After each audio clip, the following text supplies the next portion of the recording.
Hello and welcome to another episode of the Your Way podcast. I am absolutely delighted to have Elizabeth Caley with me today. Elizabeth is a financial advisor and she supports myself and my husband Nat to keep our finances in check as much as possible.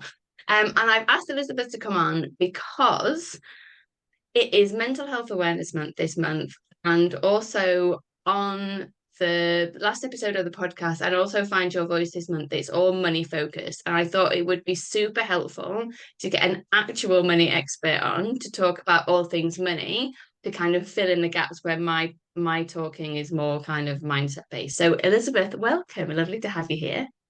Hi Louise, thanks for having me. So if you could just a little bit just share for people listening, let them know a little bit about who you are and what you do and how you help people. That'd be Yeah, great. perfect. So I'm an independent financial advisor and I'm based in London, but I work with people all over the country to help with Yeah. their finances. I specialise working with women Okay. and in particular women between the ages of 30 and 50 who are what we call accumulating, so basically saving towards either retirement or more short-term future goals.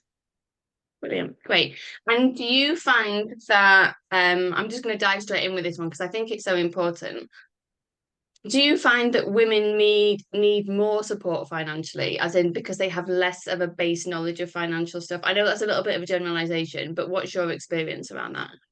Yeah, so a lot of the data kind of bears out that women have equal financial knowledge and actually are better at making investment decisions. So, having women in business, they tend to perform better when there's women on boards and whatnot.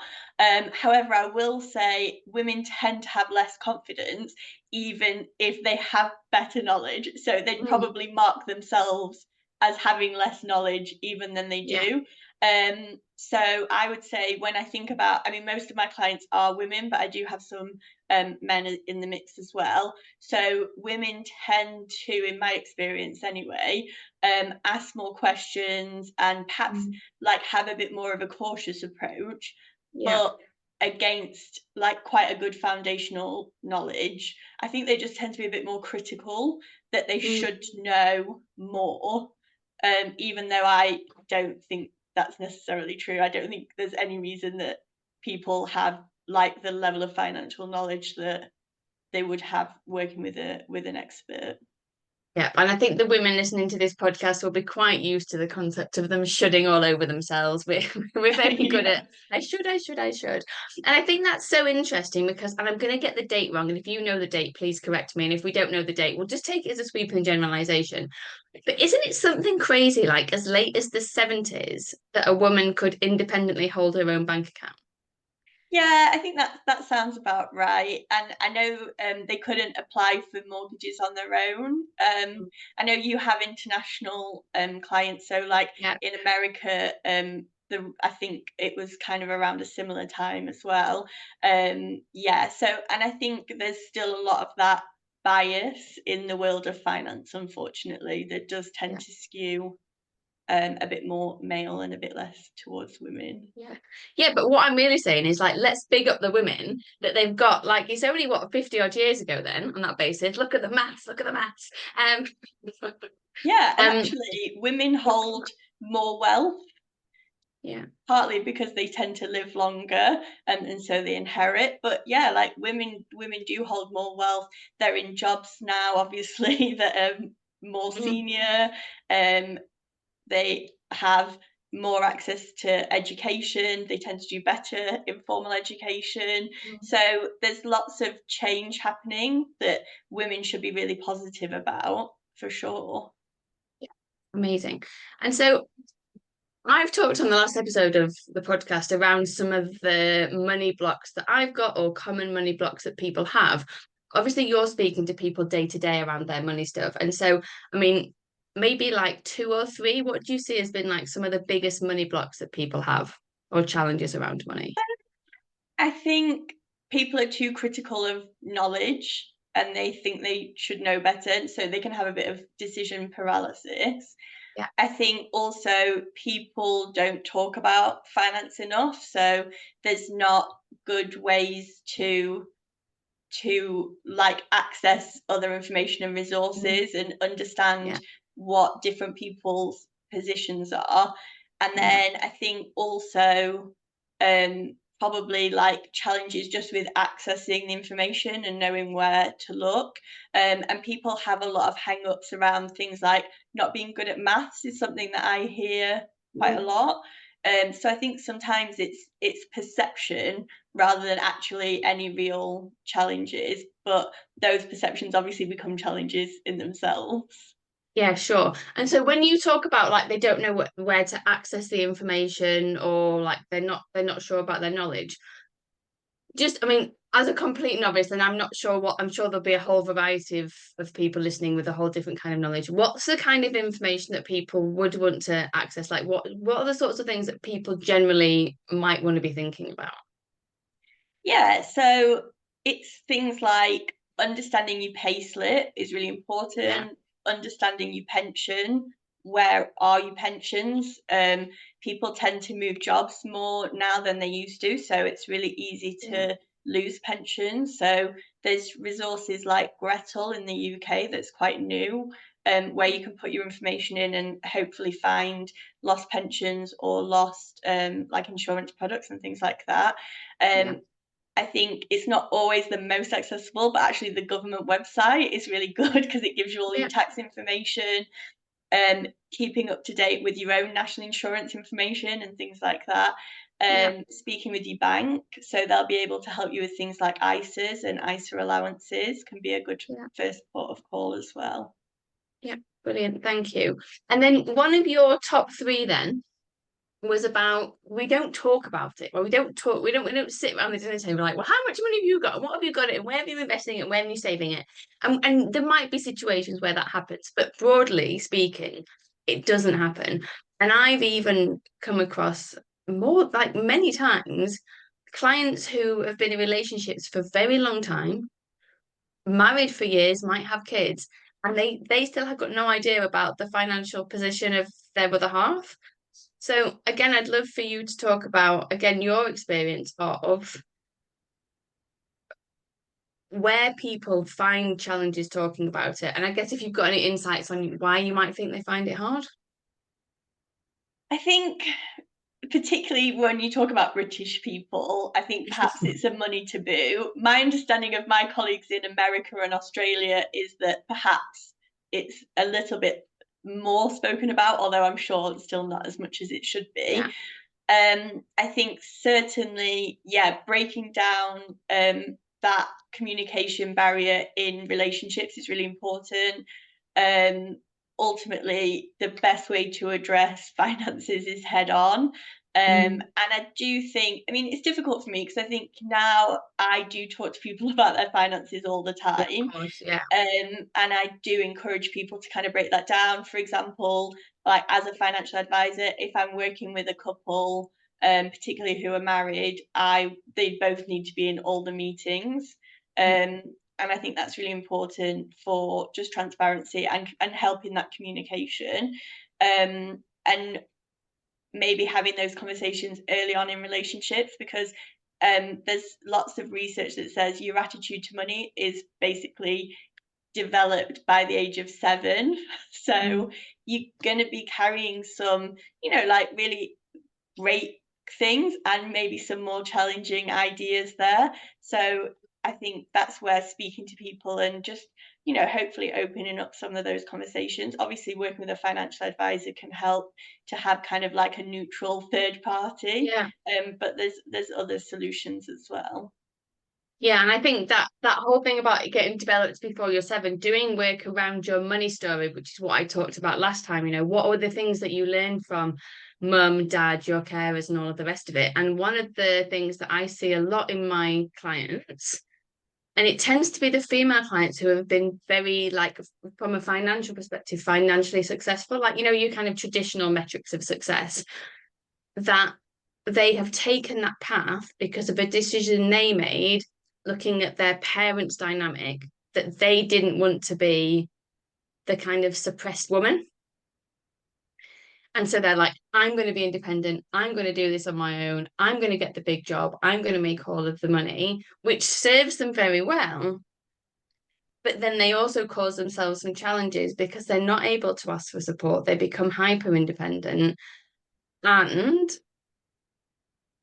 they then don't have a clue what's going on. It's like it's almost like they've got to squirrel it away just in case. Even if they're married and the reality of the situation is if they get divorced, the other person will get involved. Yeah, I think financial independence is really important, even if you're married, to both kind of have a good view of that and to have money. I mean, ultimately, wealth is freedom. So having money to make decisions, it does give you more flexibility. And I think also some people have a barrier with saving for the future because it's a bit abstract. Yeah. And I think that's really important to think about, like, future you is still you. So it's kind of striking that balance. Typically people kind of do roughly fall into savers or spenders, and both of those things have upsides and both do have downsides. You know, if you earn money, you should enjoy it, but also you should be thinking about the future. But if you think about the future too much, then you're not really enjoying the kind of money that you have currently. So I think there's definitely some balance to be had there. Yeah, and I'm pretty sure it's you that said this to me before about, and you kind of alluded to it then, but just in the context of future you, actually making sure you're taking care of now you and future you. Yeah, absolutely. You know, and but then I think also it's like all things in moderation, because I have some clients who, when they first came on board, they were spending quite a lot of money and they weren't really putting much away, with a very much kind of, well, I'm here today attitude. And I think that can be quite challenging as well. But I think normally how people are with money alludes to other aspects in their lives.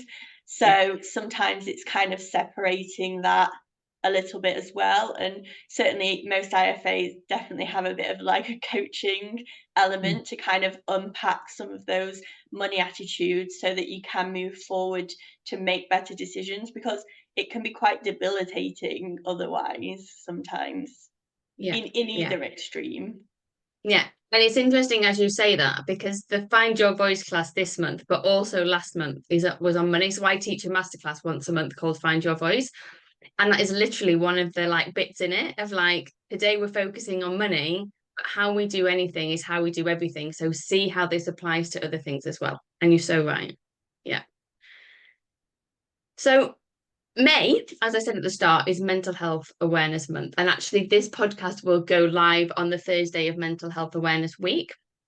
And one of the things that I think is so important when we think about our overall, because one of my little mini podcast episodes is basically me ranting about the fact that we can't just call it mental health because it's just health. Right? We can't separate our heads from our bodies and all the rest of it. And overall health has so many different components. And I think finances are such an important part of our overall health because even if we think about like Maslow's hierarchy of needs and needing to meet those that basic low level of that pyramid, if we don't feel financially secure, we're not going to look at other things of taking care of ourselves because there's this kind of panic down here that just creates such a chain in motion. So I would love to hear your top tips for financial health. What should people be thinking about in order to make their financial health a priority in the overall scheme of their health and well-being? Yeah, so I think one thing you talked about there was financial security, and that will mean different things to different people. And quite often, this also is a tension point with couples because it means completely different things. So I think one thing I would suggest is to sit with something we talk about a lot in financial advice is how much is enough. So how much do you need to earn? How much are you spending? Like, put numbers on things to understand it, because that's one of the first things I do with new clients, is to look at, okay, this is what comes in and this is what goes out, and actually what does that look like? And then also things like having an emergency fund. So we normally suggest 3 to 6 months of expenses are covered in an emergency fund. Now, that it's like all habits. Sometimes it's just breaking it down. So it's looking at incidental spending that you can bring down, and also just making a decision of what is important. And one thing I will always talk to people about is starting small, whatever small looks like, whatever feels achievable, because actually, even if you can only put £10 a month away or £100 a month, the temptation then can be to decide, well, that's not enough, so I'm going to do nothing. But actually, just making a start, most people find that actually once they start building that fund and they feel better, it's like anything, you see the results and it buoys you up to like carry on with it. And I think it's relevant to say that there is cost of living challenges at the moment. There are redundancy issues at the moment, but I think it's kind of just looking for balance to the changes that you can make. No one's suggesting that you live on avocado, like no avocado toast, no coffee, none of that nonsense. But like sometimes there's small things you can find, and actually that's where being aware of your finances is really important. So looking for memberships that have lapsed and that you're still paying for, or policies that you're paying for, like are they still relevant to you? And and then having control, basically. I think that's where most people struggle, where they feel out of control. So it's just making small steps that are achievable and then building on from there, really. Yeah, that's brilliant. And I know personally, because obviously you've done this work with me and Nat, who's my husband for people on the podcast that don't know. I think by now you've probably all heard me talk about him enough. Is that when we did the kind of financial expenditure spreadsheet, it was at a point in time where actually we had an awful lot of outgoings. And it's been very interesting, even just the process of having put that spreadsheet together, our monthly outgoings have come down quite a bit. And even like, so last week we did the dog renewal insurance for Sydney, and we found a policy that was half the price of what we paid last year. So that's already a save. And it's easy to be like, oh, but it's only £30 a month. Yeah, but that's £360 a year. And then we're going to do the same with the broadband. And then all of a sudden, actually, you start to be a little bit more on it with these things, and you're saving thousands of pounds a year. Yeah, exactly. And then the flip side, if you're a high earner and you have more complex finances, then maybe that is the point where you actually just engage with a professional, and you're in a stage to do that. And I think that's important as well. I always use the example of the dentist. Like, you can floss and you can brush your own teeth and you can look after your teeth at home, but you would still go and see the dentist. And then if there's anything more complex that you need, you're not doing that yourself at home, you're doing that with a professional. Yeah. And so this is probably new information for a lot of people. So my husband actually works in finance, and we approached Elizabeth 12 months after. He was like, I'm going to set up a SIP for my pension. I'm going to do it, and I'm going to sort your pensions out, and I'll sort it all out. And a year later, I was like, but we're not doing it, are we? I was like, we're not doing it. We need some support. And actually, for me, the benefit of being able to pretty much completely delegate, like, please, can you help us sort this out, is such a reduction of my mental load, because I want to be able to spend my time focusing on other stuff, building my business, napping, right? And I don't necessarily want to get bogged down too much in the detail of numbers, not because I can't understand them, but because I don't really want to have to. I would much rather have a professional come in and say, okay, I've been through all of your stuff, I've looked at all of your numbers, this is what I recommend. And then I can be like, that sounds good, or actually, can we have a conversation about that? And for me personally, it has been such a load off to just know that it's not something that I need to think about. I know you keep a close eye on what's going on with the money that you manage, and that you'll reach out if you need to, but that we have a touch point once a year or twice a year or however it will end up panning out to be, where you sit down and support us with it. And it's made such a huge, huge difference. Yeah, I mean, I'm really glad to hear that, 'cause that's the idea. And I think it's, I think it is relevant to talk about. And I think one of the barriers to people accessing financial advice is there aren't actually that many financial advisors out there. And it can be really hard to know kind of where to look. There is an FCA register, but it's not like a marketing tool, so it's not really designed to help you find advisors. There's resources like Unbiased as well, although the advisors do pay on the back end of that, so that's important to understand. I think it's so challenging. One of the things that I didn't realize before I became a coach, the number of emails I get now that are like, "Would you like to win this award? It's £2,500." I'm like, look at me, like nobody. I had one recently that I didn't have to pay for. They were like, "You've been shortlisted." I'm like, "Let me read through the small print. If I want to be in the magazine, I still have to pay. It's always £2,500. If I want to be in the magazine, I have to pay. But apparently, I can still win the award without being in the magazine. But it's crazy." And you're right, there's so much smoke and mirrors. And one of the things that made such a difference in choosing to work with you was the fact that your ethics were so strong. Like when you have a conversation with you, it's so clear that your interest is my best interest. It's not how do I like con this poor woman into as many products as possible so I get all of the commission. Like it's clear, it's upfront, and it's fair. And unfortunately, because we have the same issue in the coaching industry, I know that in the financial services industry, that's not necessarily the state across the board. And so again, it is super important to be like, well, how do I find a person that I trust and whose values seem to be, because you can never be 100% sure, but whose values seem to be aligned to mine? Yeah, absolutely. I mean, I think financial services is now regulated, so it's a different industry than it was even 10 years Yeah. ago. But yeah, of course, it's like any industry. There's people who are better and less Yeah. good at their role. But I think the main thing is most advisors will be happy to have a 30-minute to an hour, like just chit chat. I just do an introductory call that's 30 minutes just to put a face to the name, really. I mean, I think it's ideally it's a lifelong working relationship where, yeah, like you say, we touch base once, twice a year, keep things on track. If things change in your life, we look at the plan. If things change in the market, we look at the plan. Things, that's one certainty about life, that is full of uncertainties.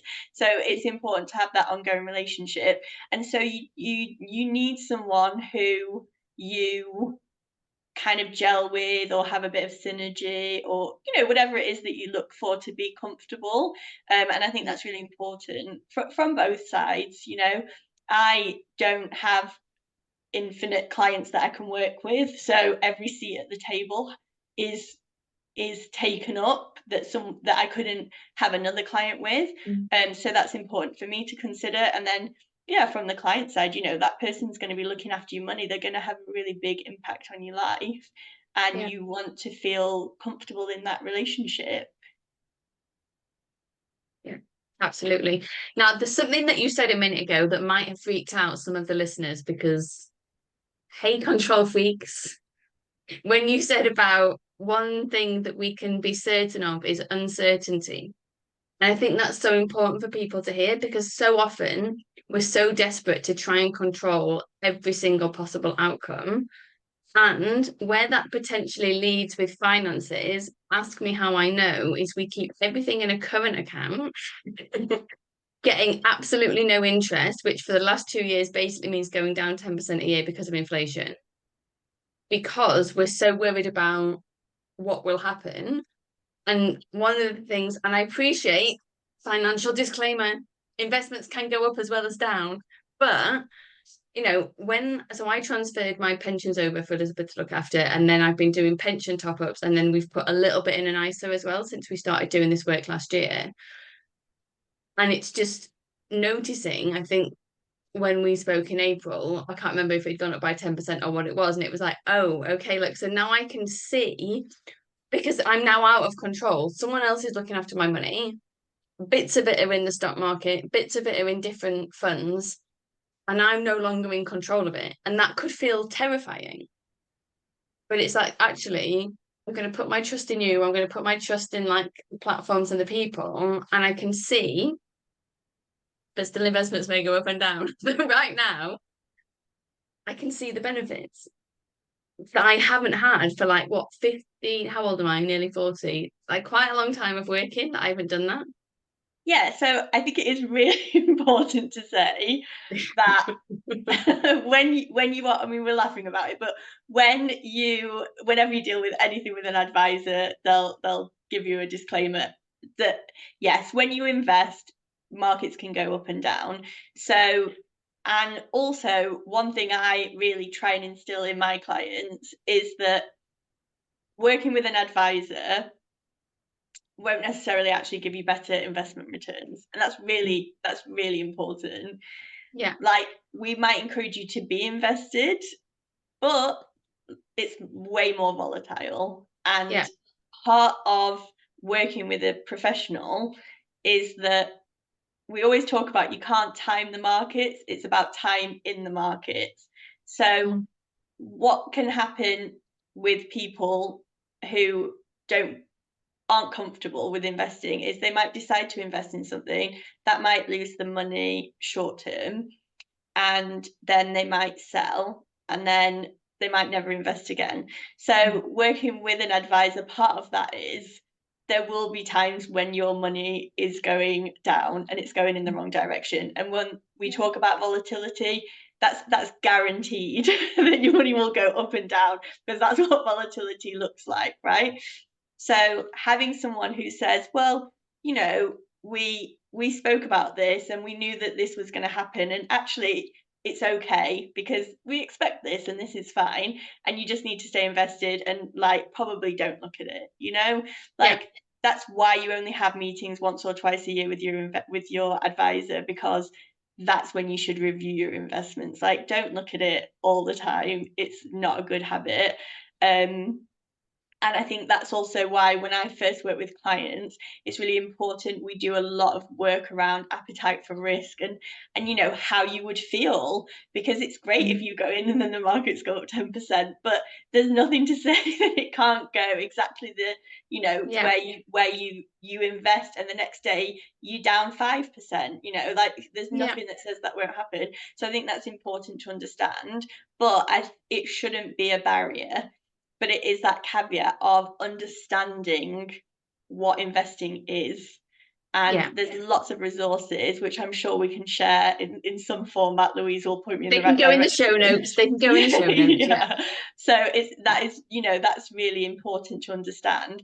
And I think it's a difficult line sometimes as an advisor, because we give you so many caveats, it can feel quite scary and it can feel a bit off-putting.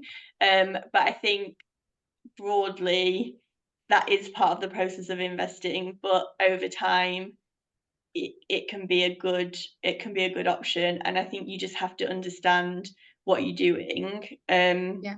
And there's lots of resources that can help you get started and build that knowledge and build that confidence. Yeah. And I think I can't remember, you'll know. I was a low risk profile, wasn't I? I was like, don't want too much risk. I was definitely low, I definitely wasn't high. Yeah. So when we talk about investment risk, what we're really talking about is, I mean, this is going to get a bit technical, so I'll try and keep it brief, but then caveat it with saying brevity tends to lead to Yeah. things not being very accurate. Is you can invest in different things. So Yeah. equities means that you invest in a business and you effectively give the business money, and then if the business performs better, you get money, it goes up. But you can also invest in bonds, and that is loaning money, and then like any debt you get interest payments on that. Yeah. So when we talk about investment risk, what we're talking about is what your portfolio is made up of. So a balanced portfolio would have a mixture of bonds and equities, and the idea is that they are inversely correlated. So when one is doing badly, the other will pick up some of the slack, and that's kind of how that works. But the caveat is always that if we knew what would perform well, that's the only thing that anyone would put their money in.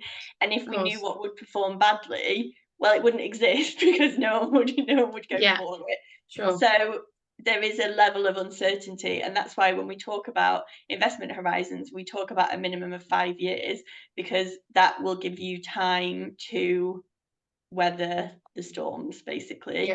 But it is, I really can't stress enough that it's very accessible to invest, but it is important to understand what you're doing and how you invest, and that you're not being speculative, and that you're not and also scams. There's lots of investment scams. There's lots of things that can make that challenging. So again, that's where seeking professional advice can be helpful, or going to resources where you can just do a bit more research, or speaking with your bank as well can be good entries in. Yeah, brilliant. That is all super, super helpful.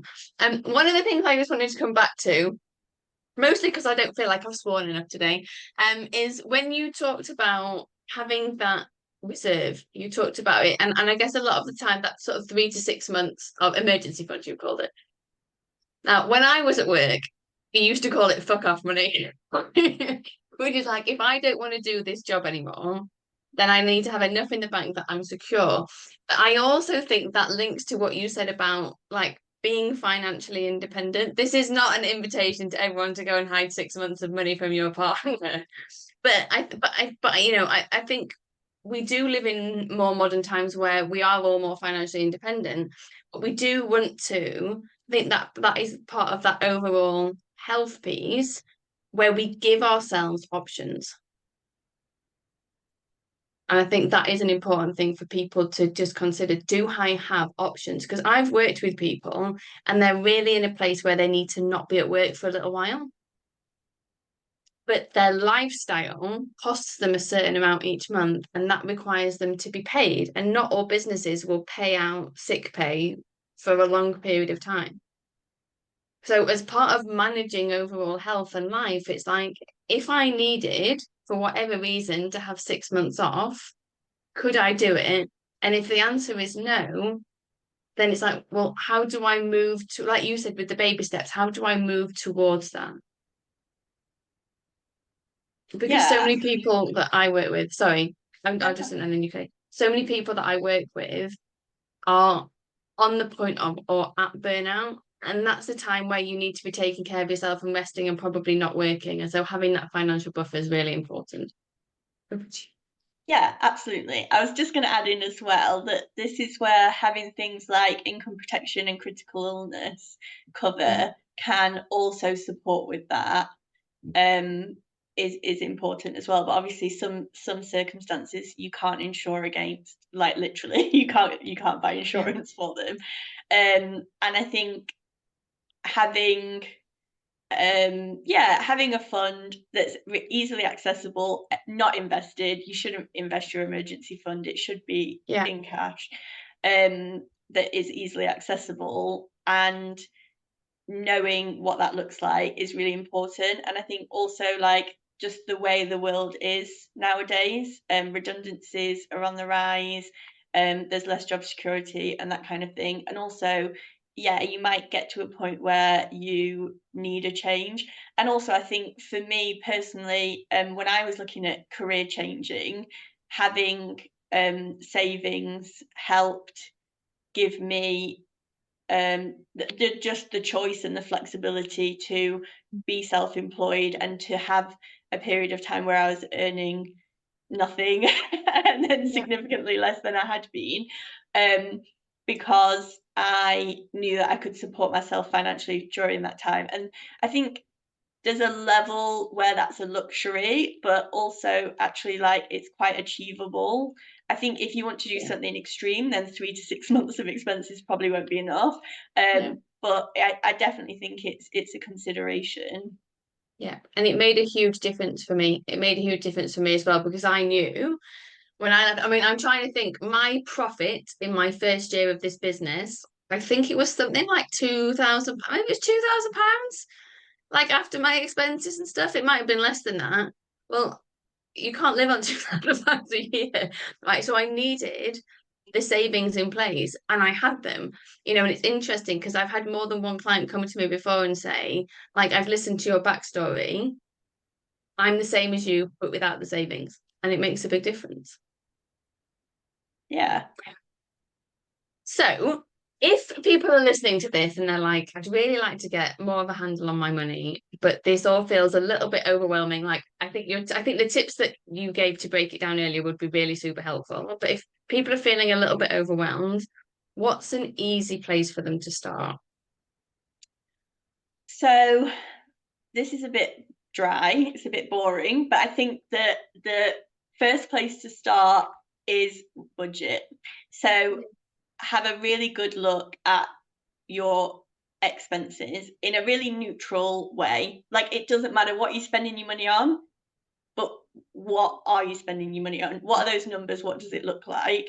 There's loads of resources online that you can use. I have a spreadsheet that I send out to clients that I'm happy to share, that just breaks it down into different categories. And if you're not sure how to even find that information, I usually suggest looking at 3 months of whatever your main, like if you put things on a credit card, whatever your current account, and break it down, and then also consider seasonal spending, because a lot of people forget. So if you're doing your expenses this time of year, also consider Christmas spending and holidays, because sometimes they get missed when you do things outside of those seasons. Like people completely forget about Christmas, whereas for some people that might be a time where actually that's a really big expense. I mean, not necessarily, or other No holidays. presents. Other holiday. Well, like when you're seeing family, you might be traveling, any of these things. Yeah, no, absolutely. Other holidays are available. And I think that's really important. And looking at and then also like you can start to break that down a little bit, and it makes it a bit more achievable. And then once you know what's coming in and out, if you have excess money, start to funnel that into your emergency fund. If you already have an emergency fund in place, then you can look at pension contributions and ISAs, depending on where you're based. Obviously, different countries have different things. I can't advise you on any of that. None of this is advice anyway. And, like kind of breaking that down. If you have more complex finances, absolutely consider speaking to a financial advisor. Even if you don't have complex finances, but it's something that you don't want to deal with, different advisors work with people at different stages of their life and different asset values. And I think that's really important to mention, because a lot of people think advisors only work with like really wealthy people, but actually that's not true. Different advisors work with different client bases. And quite often, if you aren't a good fit for an advisor, they might have other resources and other people that they are really happy to point you in a different direction. So that can be really useful. But I think ultimately it's probably, looking at where you spend your money, and then maybe just sitting with where your financial decision making comes from. And also, if you have children, there's lots of resources about talking with your children about money, because then sometimes there just needs to be an element of cycle breaking. Yeah. I bloody love that. I bloody love that. Look at you getting cycle breaking in at the end. Yay! So, if you would like to dive more into your actual relationship with money and understanding where that comes from, the kind of childhood pieces and all of the rest of it, I want to invite you to my Find Your Voice class this month. So this podcast is coming out on the 17th of May. Find Your Voice is on Monday, the 20th at 4 p.m. UK time, which is 11 a.m. Eastern. And we are going to be diving into why we find it hard to talk about money, why money is such a challenge, and your relationship with money. And you are going to leave with some tools to improve your relationship with money right now. So you will find a link to sign up to that below. I imagine, Elizabeth, that a lot of people listening to this are going to be like, oh, I really need to have a conversation with that lady. So if people would like to come and talk to you about how you can help, if they want to explore some of the resources that you mentioned, like anything that isn't now in the show notes, where can people find you? What's the best way? Yeah, so if you want to connect with me, LinkedIn can be a good start there. So it's just Elizabeth Caley, and you can find me that way. And I post on there different links and resources quite often. And then also you can email me. I have my email address here. It's elizabeth@aegisfp.com. So that's Yeah, AEGISFP.com. great. We can put that in the show notes as well. Absolutely. And you can email me. Like I said, I do a 30-minute introductory call. So that's always good to just come and have a chit chat, really. Yeah. Amazing. I would like to thank you so much for your time and for your generosity in sharing your wisdom and tools. Like, this has been an absolutely incredible episode. I am so grateful to you for coming on. And I will thank you from all the listeners as well. But if you are listening to this and you're like, do you know what, it was really helpful, reach out and let us know. Let us know how you found the episode. If you've got any questions, ask Elizabeth. And otherwise, I will see you all next time. Elizabeth, thank you so much. Thank you.